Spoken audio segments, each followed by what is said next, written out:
Hi everyone, today we're going to be talking about money. So if you're into that sort of thing, stick around because here we go.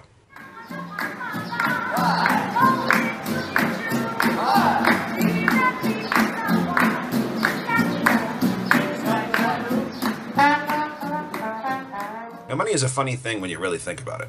Back in the day you used to be able to go into a bank and actually ask to see your money. The banker would then take you to the vault and point at a stack of bills and say, hey, there's your money right there.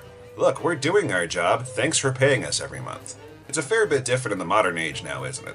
Now your money only really exists in a digital format. And if the computers say your money is there, then it has to be there, right? In technology, we trust. We're supposed to trust our banks, but how can we possibly do that when every bank relies on a system that they can't even trust themselves? Really think about that. Our money is now safe and sound, and exists only within a few lines of code within their system. Code that could be accessed from any remote location on Earth.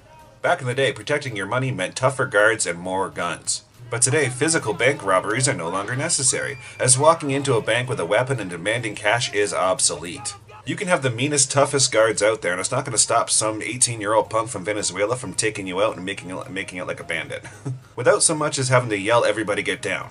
It takes all the fun out of a good heist movie, though, doesn't it? Get your hands where I can fucking see them! Thank you. Thank you very much, ladies and gentlemen, and please don't forget to vote! I'm not a crook. Now, money has been called the root of all evil for a reason. Wealth is actually very similar to alcohol when you really think about it. It can bring out the best, or most commonly the worst in us all. Money is a fairly simple concept when you're young. Everybody remembers that first paycheck you got from your first job, and how wealthy and how crazy we felt when we saw those few $100 thinking there was going to be, a fortune. You're thinking that life was going to be a breeze at this point. And we all thought, I don't know what all these grown-ups are complaining about, money this and money that. It's so easy to get money. All you have to do is show up and someone gives you money.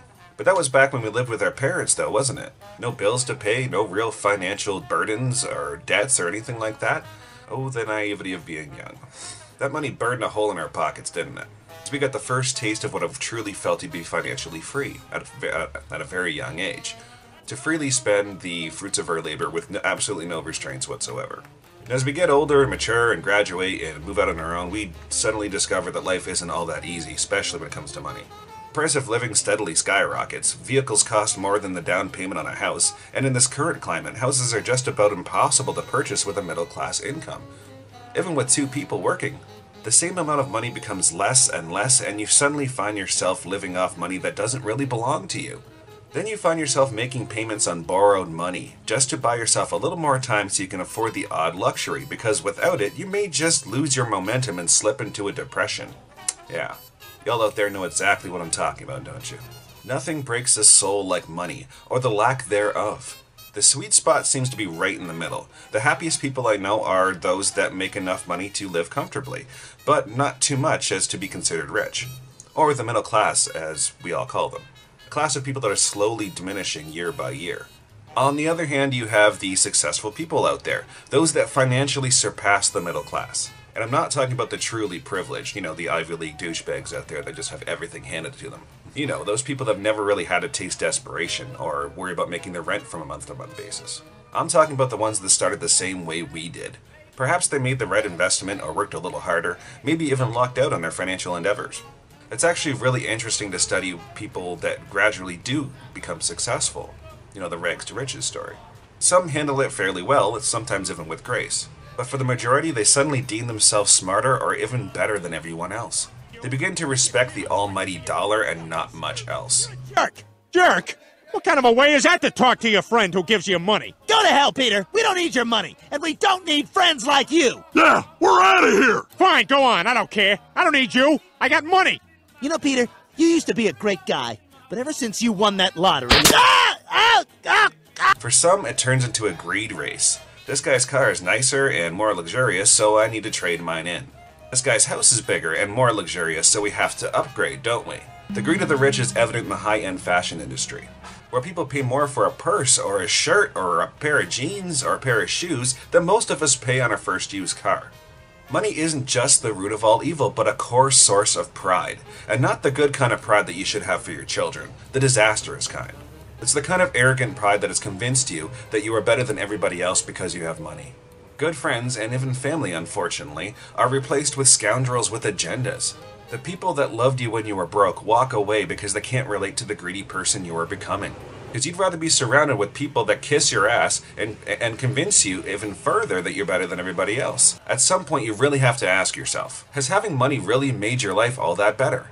Sure, you have nicer stuff, and you certainly have better options. But are the people that surround you there because they truly love you? Or are they there for the money? What would happen if you suddenly went bankrupt? You see, this is what the wealthy truly fear above all else. It's not just the lifestyle they fear losing. It's how the rest of the world will see them if the time ever comes. It comes down to pride. These type of people would rather put a bullet in their head than have to go back to the beginning. To have to actually admit that their money really means nothing. To have to look themselves in the mirror and say, you know what, maybe I'm not better than everybody else. Maybe everybody is the same. It's just I, had a little more success, or maybe I lucked out a little bit more. The mark of a decent human being is how they treat those around them. Some of the most wealthiest people in the world recall their happiest times in life when they were flat broke and struggling. The struggle defines character. It brings family and friends together as it forces people to work as a team. Not because they need to get rich, because they truly love each other and support one another. I'll leave you with a quote from my favorite book. Life is a storm, my friend. You can be basking in the sunlight one moment and shattered on the rocks the next. What makes you a man is what you do when that storm comes. One day you may be successful, and it may take more than you have to give, but in the end, it's how you handle yourself that will define your character. The journey to success will carve and shape you as you go along. So don't forget the struggles that you had to endure to get where you are today. And most importantly, the people that supported you along the way. If you honestly couldn't have succeeded without the support of your loved ones, then perhaps it's time that you acknowledge that. Spread your wealth through generosity and show appreciation for the people that played a key role in your success.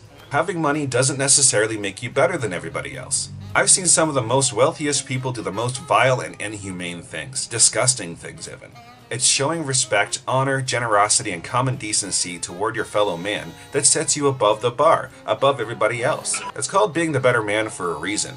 So be the better person, whether you have money or not. On the slippery slope of what we call modern morality, it is our humanity that keeps our grip, allows us to stand tall, and our compassion and generosity that allows us to climb against the current.